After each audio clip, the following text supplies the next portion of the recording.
Cinema cameras are cameras built to capture the best video quality possible, all in ergonomic and easy to use packages. Today, we're looking at some entries from Canon, we're looking at the C70 and the C200. This is actually the first video in our cinema cameras lineup series, so make sure you're subscribed to see the rest.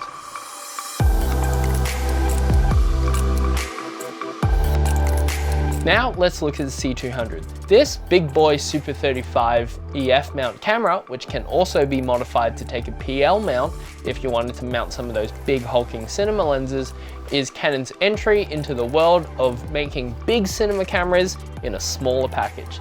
And let me say, they definitely succeeded with this camera. This is an ergonomic, relatively small and easy to use camera while having all of the features and the quality of a big cinema camera. This camera also has built-in 10 stops of ND and has a dynamic range of 15 stops. Now, while we're looking at the numbers, this may not seem as impressive as the C70, but this has something that the C70 doesn't. That's raw video recording. Raw video recording is much like shooting raw photos, giving you a lot more room to play with the footage in post. With the internal raw recording, this camera can shoot DCI 4K at 10-bit up to 60 frames per second, or DCI 4K up to 12-bit at up to 30 frames per second onto CFast cards. You can also shoot 4K UHD at up to 60 frames per second at 8-bit onto SD cards. And if you wanted to shoot some super slow-mo, you can shoot up to 120 frames per second on this camera, but you are limited to 1080p. This is a disappointing quality loss for some, but I will take that any day if I get internal raw recording. This camera supports shooting MP4 or XFAVC files, and while we're talking about file formats, if you didn't want to shoot the massive raw files, but you still wanted all of the flexibility of raw video, Canon offers their Cinema Raw Lite in this camera, which is all of the flexibility of the full raw files, but in smaller packages. They offer this in 3:1 or 5:1 compression ratios, so you don't have as much gigabytes to deal with. If you wanted to shoot in different formats such as ProRes or DNX, you do have a full HDMI out, which supports a 4K signal, but you are limited to 8-bit, and unfortunately, there's no way to output RAW on this camera. You also have an SDI out, which is a benefit over the C70, but once again, you can't output RAW over the SDI because it's not a 12G SDI. Talking about the physicality of this camera is extremely ergonomic. I especially like the rotating grip, allowing you to customize the grip's angle for whatever situation that you're shooting in. I really like cinema cameras with this rotating grip just because I find it a lot more comfortable when I'm shooting on long days.